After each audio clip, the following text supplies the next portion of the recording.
that's how the Granny thing really came about. I remember that I told Danny not to release the Granny song because I hated it. Okay, so then this is the question. If you hated it, why did you even record it then? No, no, no. All right. Let me explain to you. Every artist can tell you. Mhm. There's a time when you end up just recording a song because you're saying why I end up recording it, right? Mhm. Yeah. Some you get a song, I get a vibe with a song now. I say, wow, yo, you want to just do the song and then sit down and listen to it. You say, no, something I like the song here. It's like you cannot see it at this moment. Just Until like when you cannot after see the it. fact. Yeah, it's after when you voice it now and then you start to think and listen to it. You say, Mhm. something I like the song. You don't like how it turn out. You don't like how it feel when you listen to it back. You don't like everything the sound feel wrong. So when I voiced the song, I was like, I don't want to come out sound like a old lady. Because remember, I know I was just joking around when I did that song. It was Yes. like a part of Mother Rule Pitney. But Yes. this time Yes. Yes. I add I add the granny vocals to it. Mhm.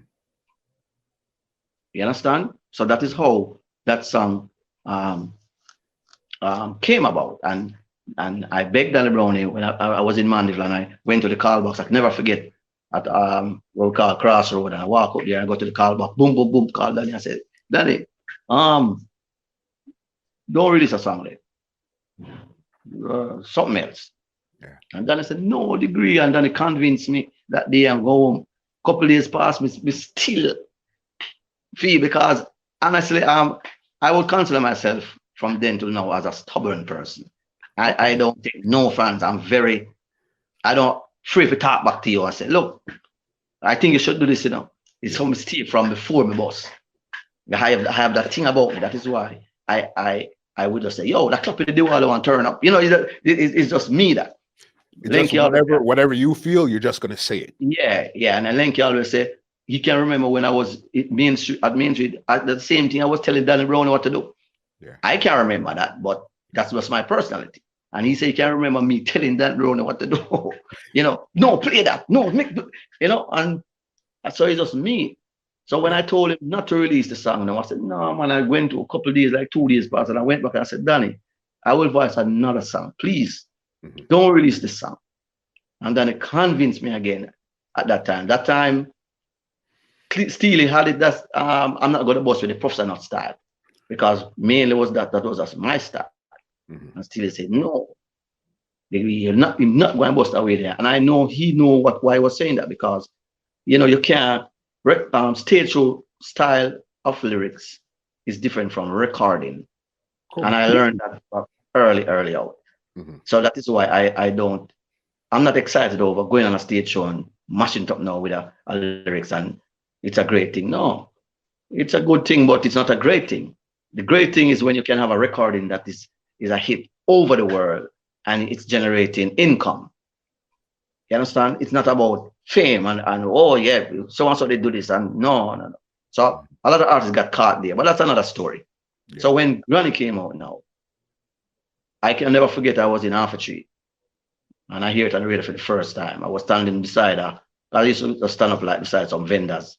Were radio, they would stand up and just well a vibe. And I was in Half a Tree coming onto the clock from Hope Road. There was some vendors on the left hand side, just before you reach the clock. Okay. And at that time, vendors would be there, and a radio was on IRFM at the time, and I was standing there, just a vibe. I mean, hear the song come on, and honestly, I just feel shame, like me hold on me and say, and walk away because I never forget the vendor was like standing there when the song came on. I could hear him say, "Oh, what is?" It's like it's new to him. This granny soul. Yeah. So you could see him listen, and I was watching him, and I could hear him say, "Yeah, oh, what is?" Mhm. And I was like, the feeling because I didn't want the song to come out. Yeah. And I hold on my head, and when I walk down, like going back down to the clock way, Mhm. we still I hear the song I play. And when I walk around, me still it's like everywhere me turn our radio on. Me I hear the song, it's like the song I pull up 100 times. Okay. And I didn't, wasn't feeling, excited over it because I didn't like it to come out. Mhm. And the next day, my boss, literally the next day, I went to my bed. I think the same night when I went to my bed, there was the song playing on the radio, like every, you're just hearing the song playing, this station, that, and I'm like, what the? And the next day, everybody was talking about the song. The next day, it was one of those monster bus songs. It's not just a bus song.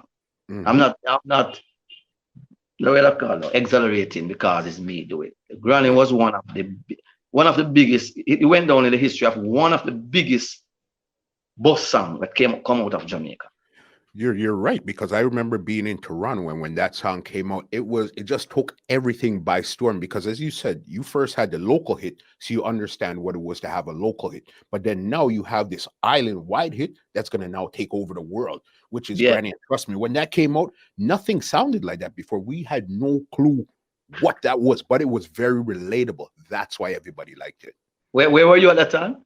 We're in Canada. So at that Oh, time, this was like 92. You'd hear like yeah, Stonewall and Metro Media and all of these guys playing it. It's like, what is this? yeah. That's the impact it came with Jamaica. And I tell you, literally the next day, everybody was talking about the song. Mm-hmm.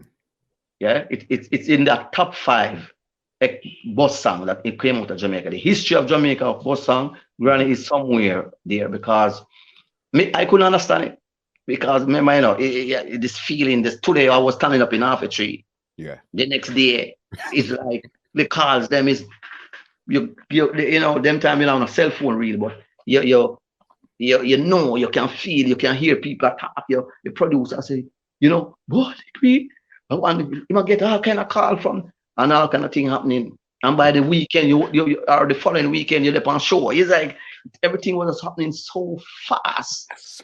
Yes. So fast, it was unbelievable. When you look, everybody from granny themselves to pastor to teacher, you name it, who never liked reggae music or like everybody liked granny song. Mm-hmm. It was that impact. Everybody. Mm-hmm. And I was like, wow, I couldn't. It was a thing that because I was experienced, it wasn't overwhelming. It was too overwhelming where I got out of control and didn't know what to do. But it was that feeling where you would like, geez, man, how you deal with something like this? Yeah. This podcast is brought to you by www.twolinesmusichut.com.